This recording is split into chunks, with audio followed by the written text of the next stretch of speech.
Alright, Chapter 4, Forging Springs in the Section. Forging and the Smithing Department of the Locomotive forgings include work that is done with the three different departments, of which may be added with the fourth spring shop. Strictly speaking, with the forging proper to the large piece, with the cranking straight, with the axles connected to the rods, etc., which are made under the steam hand with the large forge, with the many case with the forge axles are purchased outside of the manufacturer. Second department consists of the black smith shop with the smaller parts with the wrought with the iron mild steel are made with welding. Also, the third and stamp with the department with a large number of the parts with the formerly made with the blacksmith now stamped and the shape of the dies with the under the gravity. The drop hammers, all raw iron, mild steel of the locomotive shuts axles connected to the coupling with a piston, coupling rods with a piston rod with the machine with the motion. Large number of the other details are made in one over the other over these departments.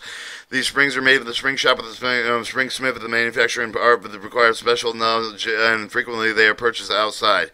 Axles. An example of locomotive forging, simply straight axle may be taken with a given an idea of the principle involved. The axles are made with the steel blooms, which may be described as long as thick blocks of steel supple supplied with the steel works. An axle bloom is about 5 foot long, by 9.5 inches square, and a corner by the rounding with a chamfered off the end with a heated. Figure 10 show of the blocks for the forging straight axles. The bloom is placed under the steel hammer for the circular formation. Next operation to form the vernal portion of the collar to the shape of the figure 10 with the end of the special block for the die of the steels machined out to the shape of the forging required with the bottom of the die fits for the anvil, the seam of the hammer through the top of the one of the being held with the forged men. The axle is placed for the bottom die with the hammer brought down with the upon the back of the top of the die with the gradually turn of the axle around and is brought with the required shape of the middle of the axle is circular and simply hammered down to the shape of the after one end of the axle has been finished for the other end, and the other is treated similarly as though the axle is to be machined with about 1/4 inch of the middle with the left and all around with the turning of the proper length with the tried with the template. The method of the swagging of the forming of the shape of the die of the characteristics nearly all locomotive forging with any of the quality to be made naturally does not pay to make expensive the die with only one or more two similar forgings required. In this such case, the forging has to work out with the shape of such ordinary swaggage and tools usually found in the forge. The most difficult forging is the one with the requirement of the greatest care with the crank axle with the ingot with the heat with the large furnace for the having at the same time with the porter bar with the staff well with the one end of the porter is the large tamper bar with the handling of the work with the forgeman is supported by a crane chain. Frequently is welded to the ingot with willis. The latter is being made. The ingot is the first hammered down under the heavy steam with a hammer with a rectangular shape with a chamfer at the edge as shown in figure 11A. The slab will be about 24 to 25 inches deep with about 12 inches wide and nearly 6 feet long with a weight about 2 3/4 of a ton. Without the porter while still hot is taken from the hot saw with a close at the hand force off with the cuts and they made shown as A with extended. Nearly half the way through the depth of the part of the B1 is removed either with the cutting of the hot saw along with the dotted line by other means special cutting tool with the remains of the portion of C. Figure 11B with the roughly minded with the swage of the blocks. Figure 11 stages of forging the crank axle A, B, and C. Under the steam hammer, the portion D is also removed with the means of the special cutting tool with the remove mild part with the between the cranks roughly with the swagger down with the circular formation. The cut out with the portion B2 with the forging of the reheated porter bar P the re-weld of the opposite end. After the operation is complete, the appearance of the axle is shown in figure 11B.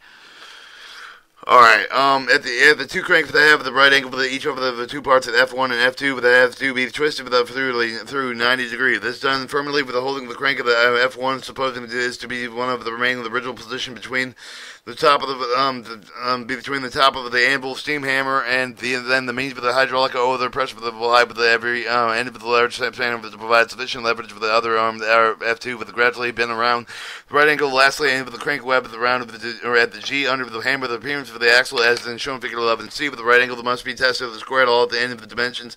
Check for the gauges set to see the enough material left out through the engine, enabling the machine to be done subsequently proper finish with the side of the above operations require several heats and greatest care for the must be taken with respect with the non-reheating is done until after the mechanical work of the hammering has been done on the axle. Otherwise, internal physical structures to seal will also suffer injury.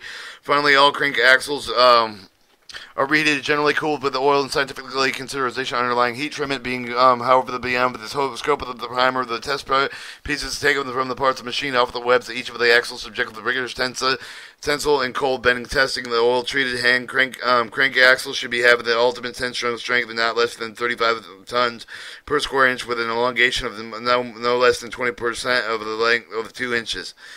There are other methods of making the crank act of the building up the second crank of the web with a slab welded to the balloon in such a way that the twisting of the web through the right angle is avoided.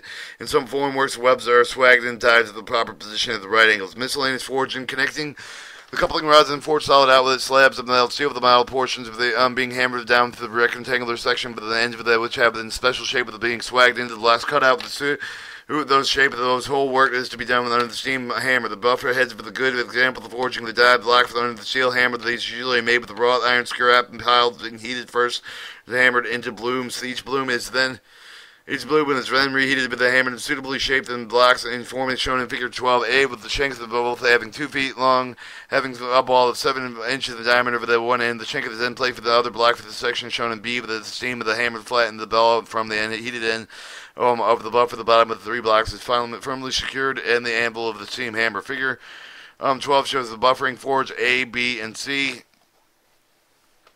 The model block loosely dropping in the reset for the machine with the bottom of the block has cup with the shape of the depression from the top of the tube with the shape of the buffer head with the trim at the top of the block is secured with the wedge with the top of the steam hammer.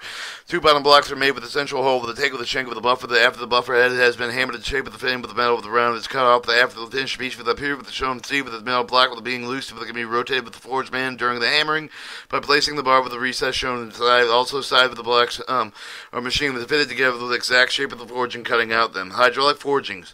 A considerable amount of the forging now done with the hydraulic press instead of the underneath the steam hammer. The case with the white with the hot place pieces with our welded, squeezing them together under pressure for the process is being done and